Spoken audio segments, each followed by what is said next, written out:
Peter, in trying to understand what we are as individuals, what is this I? There are two kinds of questions. What are persons we've dealt with, but what is this question, what are selves? Is there a difference between a self and a person in terms of a precise definition?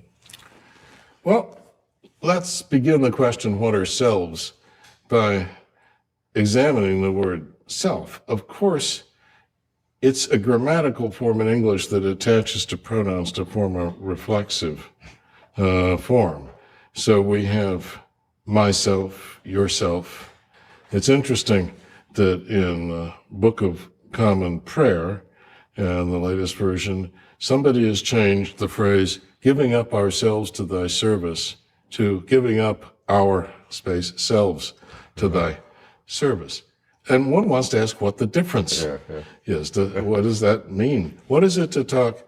I can talk about myself, right? Or I can talk about myself. What is my self? Well, here's a dilemma. Either when I use the word, when I talk about myself is just me, is myself. Or it isn't. If it's just me, I already have the words I and me and so on. Why do I need this additional word self? If it isn't, why do I call it this thing that isn't? Here I am. There's this thing that isn't me, myself. Why do I call it myself if it isn't me? And there it seems to me, the fundamental question of people who talk about selves, about people who talk about the formation of the self. Surely you say that you have to talk about the formation of the self-image or your picture of yourself or something like that. There isn't really such a thing as yourself, unless, of course, it's just you. But then why not call it just you? And, of course, what you are is a person. The word person, I think, is best understood in terms of pronouns. It's what we use all these pronouns like I and you and, well, look at third-person pronouns. We have he, she, and it. He and she is, generally speaking, a few qualifications about ships and churches and things aside, pretty much he and she is for persons, and it is for non-persons. Who is for persons, which is for non-persons.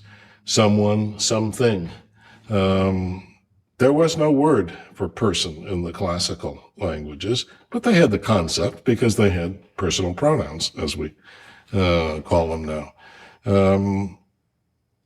I think that a person is anything that can call itself I and can be addressed as you or thou by someone else. Literally. I mean, of course, we have the case where you address a flower in a crannied wall or a figure at a Grecian urn or something as you or thou, but that's the exception that proves the rule because we call it personification. That is, we're treating the thing as if it were a person. So, okay, under those definitions, obviously human beings will become persons. Let's go in each direction. Are certain animals persons? You can address he or she to a dog or a chimp. And how about God?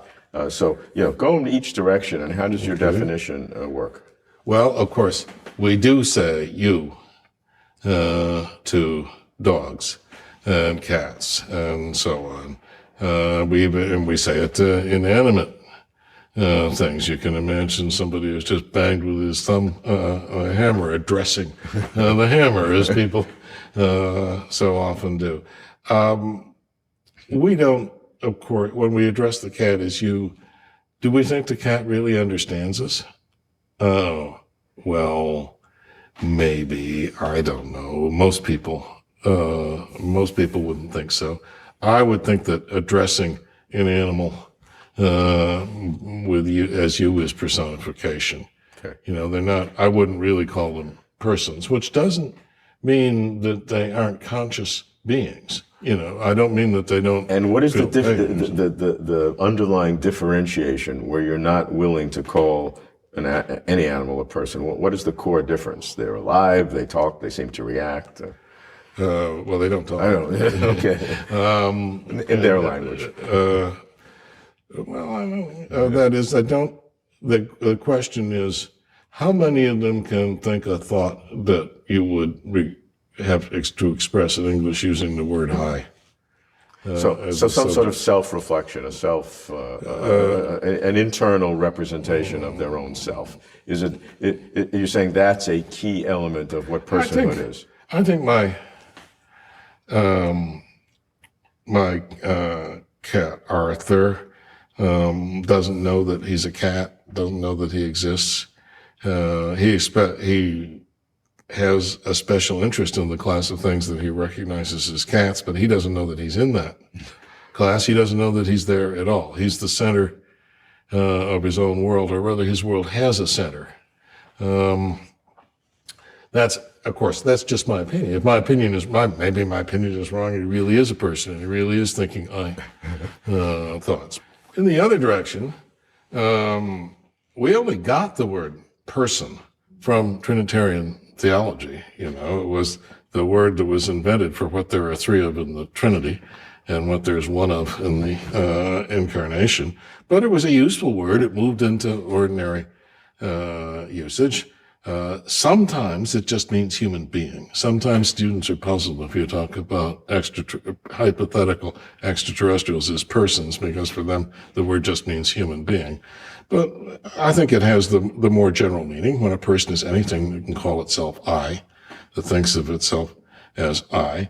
And I would suppose that there's no conceptual barrier to persons being either material or immaterial.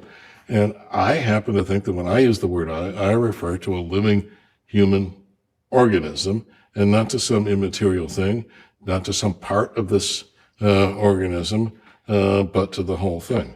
All differences in the philosophy of person have to do with what the word, differences about what the word I refers to, in my view.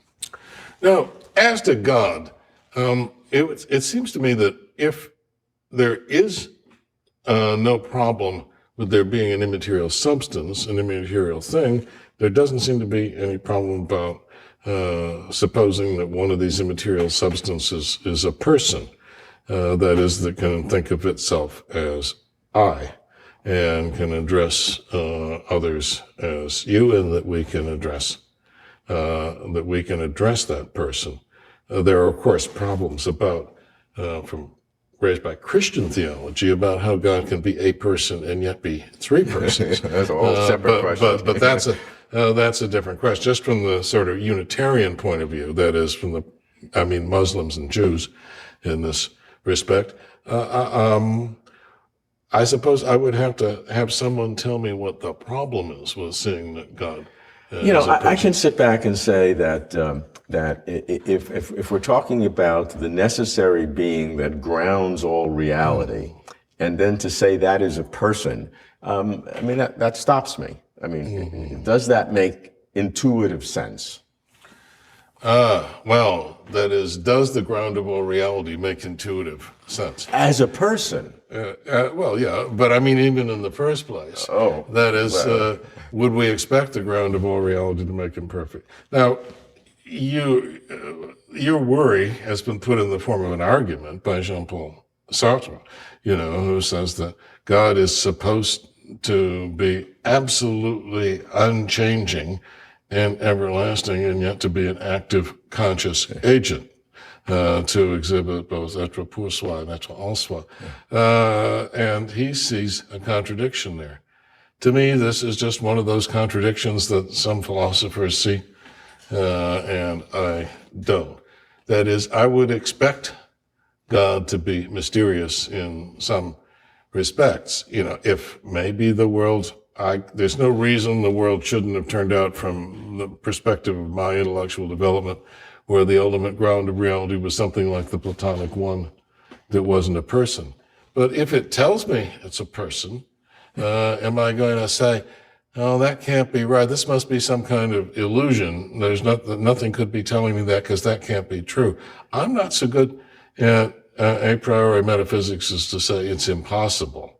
And, of course, it's also told me it seems that I'm made in its image and likeness. So that would mean that it was a person. But, all these are things I'm saying are very little metaphysical value. I'm simply expressing my puzzlement with why others are puzzled.